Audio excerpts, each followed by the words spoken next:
All right. So here we are with another episode of the Hootin' and Hollerin' podcast. I want to thank everybody who is still with me hanging out for this part-time podcast. But no, in all seriousness, though, I want to talk a little bit about herbalism and why I chose to get certified in it. Even though I've been dabbling with it myself, and I've been, making my own weird concoctions to help remedy, creating remedies for like people, feeling ill or sick or sore throat or typical day-to-day bullshit. But yeah, so I wanted to try it because I've always been more of a holistic person. The more natural approach I find works better for me anyways. And I'll just say that now. I'll probably say it throughout the episode, but this is all just my opinion. I am not a medical expert. I am now certified in herbalism, but that doesn't make me a doctor. So you do what's best for you, what you feel what is best for you by going to see your regular doctor if you want or not. So, but with all that put aside, yeah, so this is basically just my approach on when I'm not feeling good or, certain ailments or even just losing weight like I did, just by doing it all naturally. I'm more of an all natural person. Yes, I wear deodorant, but I don't wear antiperspirant because it'll burn my armpits. Some of you might know if you know me well enough, but yeah, antiperspirant is not healthy for you. You got to let your body sweat. That's a completely different topic, though. So, but yeah, this is about herbalism. And I, of course, wrote my notes here. So forgive me if I seem like I'm reading off, but it's the only way that I can stay on track. All right. So, what I have here is that most modern medicines are actually derived from natural sources, as most people should know. If you didn't, well, now you know. I've mentioned in that little video before that just a simple example is Valium. It's actually derived from the root, valerian root. A lot of painkillers like opioids. Everybody knows about poppy seeds for the most part. That's when you learn about that in school. It's technically you'll spike for an opioid test if you actually eat too many poppy seeds. That's because there's an opiate in them, and that's what people make. Actually, ancient civilizations used to make their own opium out of the poppy seeds. But most of these stuff, when it comes to big pharma, they'll take natural sources. When they find that something works, they'll synthesize or they'll make a synthetic replica, I guess, almost of those active compounds that give people that relief or those feelings that they have when they consume them or take them or put them on topically or whatnot. Natural way is always better than synthetic way. But so it mimics what the natural version does to our bodies. Our bodies don't recognize the modern versions, which is why we have something called side effects. When your body is not used to having something that's organic or that's not organic, it's going to say, "Hey, wait a minute, what are you putting in my body?"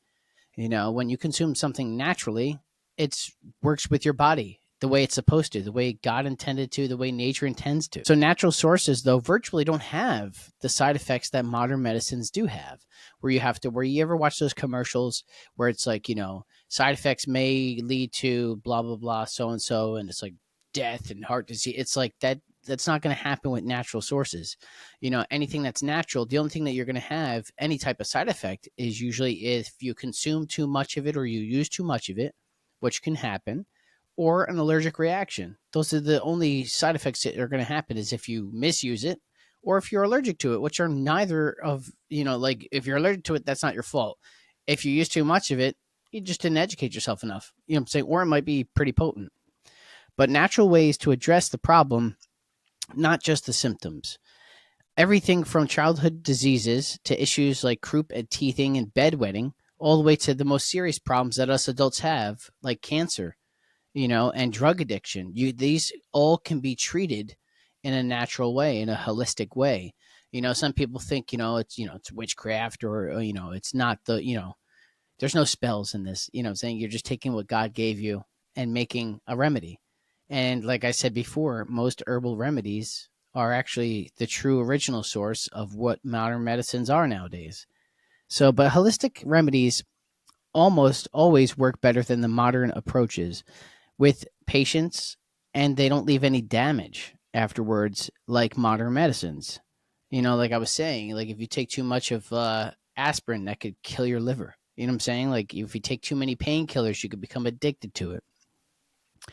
We can't be completely naive, though, to this aspect, though, because some modern medicines have been proven very effective and very safe, like some antibiotics and whatnot. If it wasn't for these modern medicines, I don't think most of us would be around. You know what I'm saying? Some vaccines are necessary. I'm not anti vaccine, but I want to know what I'm putting in my body, just like most of us during the pandemic, I chose not to get that, and I don't trust it at all. That's just my opinion. And I trust God for leading me the way that he did, because thankfully, we didn't get it, and we're seeing side effects now. You have to be informed on what you're putting in your body.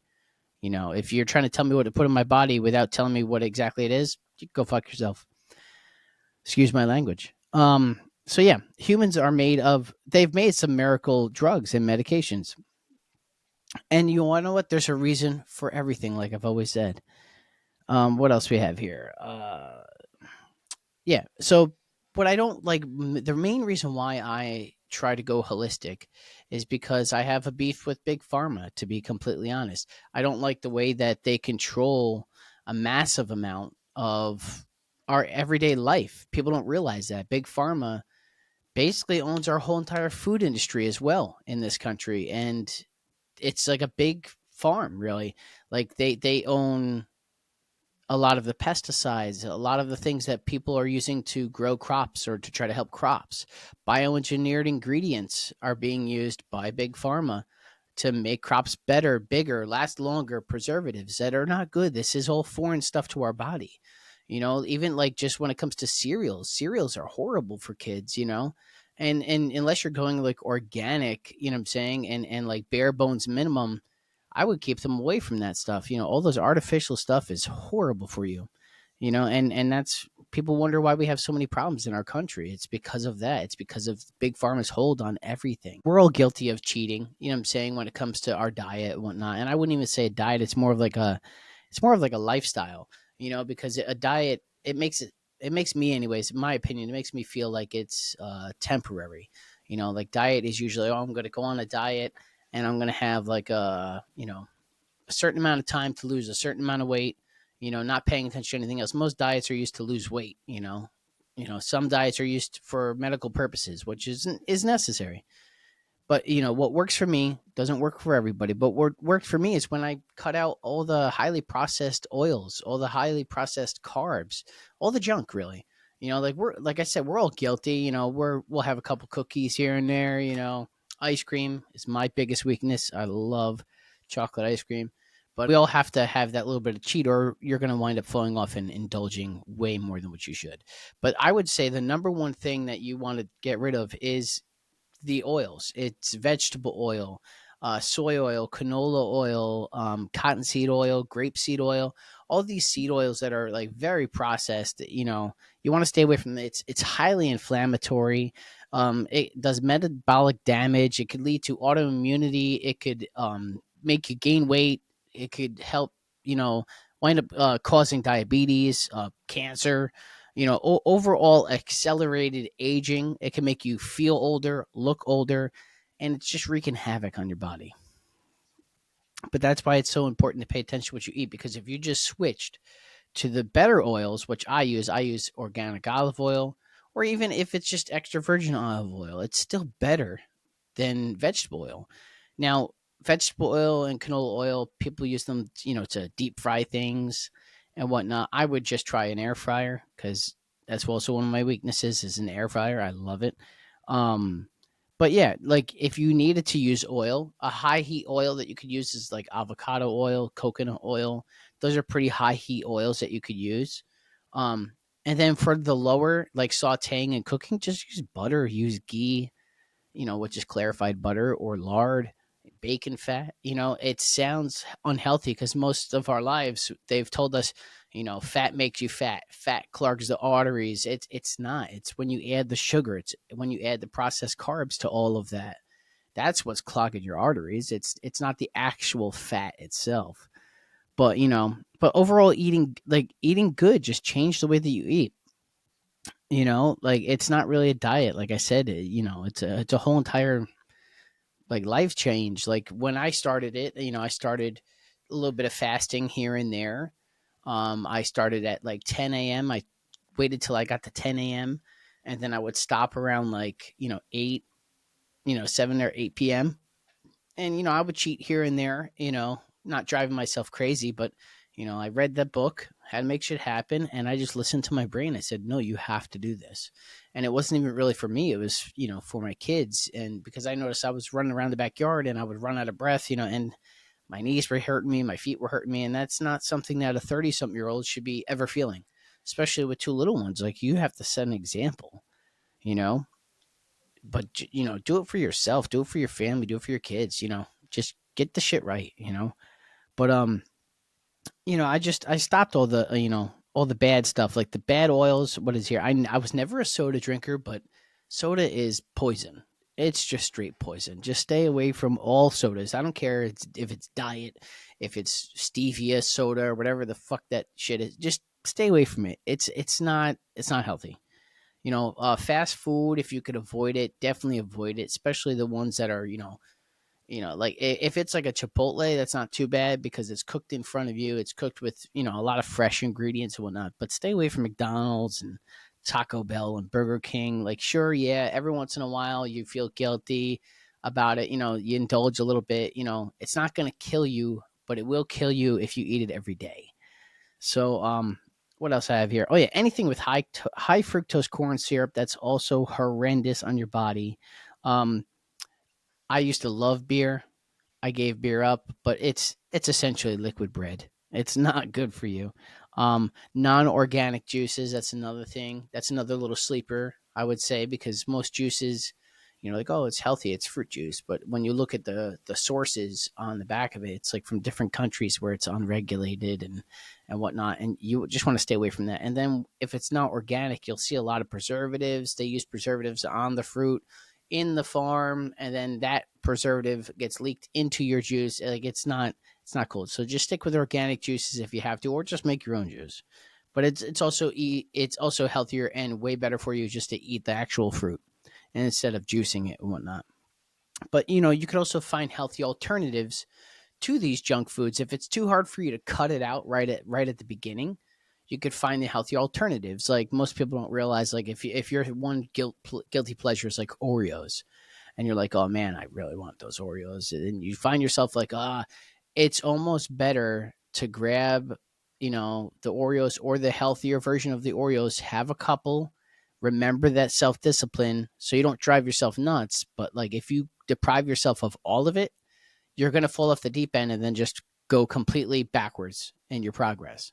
So, but Newman's Own makes their own little Oreos. It's not healthy. I'm not saying it's healthy in general, but it's a healthier alternative. But just, if you stick with the basics, like I was saying too, well, like, if you watch a couple episodes of what I usually eat when I think I did it in a supplement video too.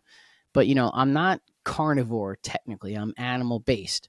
I eat eggs, I eat steak, I eat chopped meat, I eat red meat, chicken, pork, fish, as long as it's wild caught. It's a big thing. You want to stay with wild caught fish, wild caught salmon and whatnot. You don't want any farm raised fish because they're eating their own shit, and it's gross once you go down that rabbit hole too. But you want to stick with that stuff. Organic grass fed beef is major in my house. It makes a world of difference. It tastes different. It even looks different. Most people are like, the chopped meat doesn't look like it's good because it's not like that bright red color. That's because they're not painting it and injecting it full of garbage at the stores like they usually do. We get our meats straight from the farm. I order straight from a local farm and I go pick it up. And sure, some people say, oh man, that's more expensive, this and that. What is a couple of extra dollars when it comes to your health and your kids' health?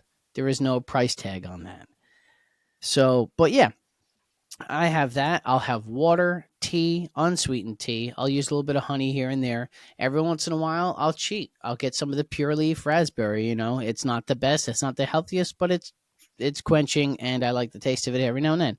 Coffee, can't give it up. I mean, I can, but I refuse to because I love coffee. Carbonated water or seltzer, or like I said before, organic fruit juices. If you need it or you want it and you don't want to give up alcohol, instead of beer, I would stick with gin or vodka. No sweet liquors, maybe a wine in moderation. You can never overdo it.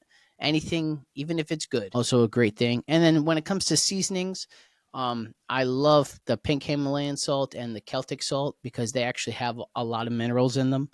Most table salt, people don't realize when you pick up that table salt or that Morton's, like Morton's, I think it's called. When you look at the salt, it says right on the package that it doesn't contain, the essential minerals that regular salt would. People don't realize that, And when it comes back to herbalism, what I've been doing and what I've been learning, anyways, because I'm still learning too. I'm no master herbalist, but what I've been learning is just different remedies that you could make. I made an Amish flu syrup, which is actually pretty cool. It's, honey and onions and all this other stuff, mint leaves, natural antibiotics. You can make viral antibiotics for viral infections and then for bacterial infections. You could treat everything from stomach issues like Crohn's, diarrhea, IBS. There's certain things that you could do and treat with just herbal remedies. Parasitic infections you could fight with black walnut oil and stuff like that. Like it's pretty cool. I've made some anxiety blends. One that we're calling Liquid Xanax, non-habit forming, all natural. You don't have to worry about anything. You can't abuse it because it's all natural and made from herbs. The most that's going to happen is maybe you take too much of it and you get sleepy and go to bed. But like I can't wait till that's done. But a lot of this stuff takes months to finish steeping. So natural painkillers, non-habit forming painkillers, anti-inflammatories, fever breakers. I actually made this salve. I took the first part of my learning, and because I'm excited and I wanted to create something right away. I don't want to wait 6 to 8 weeks for these things to be done steeping. What I'm saying, till I get all my tinctures done. But so I created this salve, which is like a topical treatment. You could use it on your lips. You could use it. I've been using it on my face here where I get these dry patches during the winter, and it actually doesn't look that bad. I don't know if you can still hear me over here, but it doesn't look that bad. It's actually, I don't want to say completely gone, but it's essentially gone. I've been noticing that it's been clearing up, and that's made from John's wort, St. John's wort, lavender, a little bit of beeswax, organic olive oil, organic coconut oil, and then you have to mix them all together in a certain process and create that salve. And it's actually doing pretty good so far, and it smells great too, but like you don't have to worry about, overdoing it because herbal remedies are just amazing, and I would say it's a miracle, but I mean, it sort of is because God created all of it, but overall, I just figured I'd give you guys a little quick video and, I went through a little bit here, but, yeah, so I could dive more into it, with a couple more episodes here and there. Maybe I'll even go into mini episodes on just herbalisms or remedies. That I think that'd be pretty cool too. With time, we'll see. But thank you again for being here. Thank you again for still following me. If you still like what I'm doing, make sure that you are subscribed. Hit like it, share it, whatever you want to do with it. We'll see where this thing takes us. I'm going to be talking more on other topics, like I've mentioned before. I want to do another short one on prepping and, not really, doomsday preppers, but it's important. Why wouldn't you want to prep? You could be prepared for any type of disaster, whether that be, social social disruption, natural disasters, economy crashes. You never know. It's always good to be prepared. But until next time, have a good one, guys, and thanks for stopping by.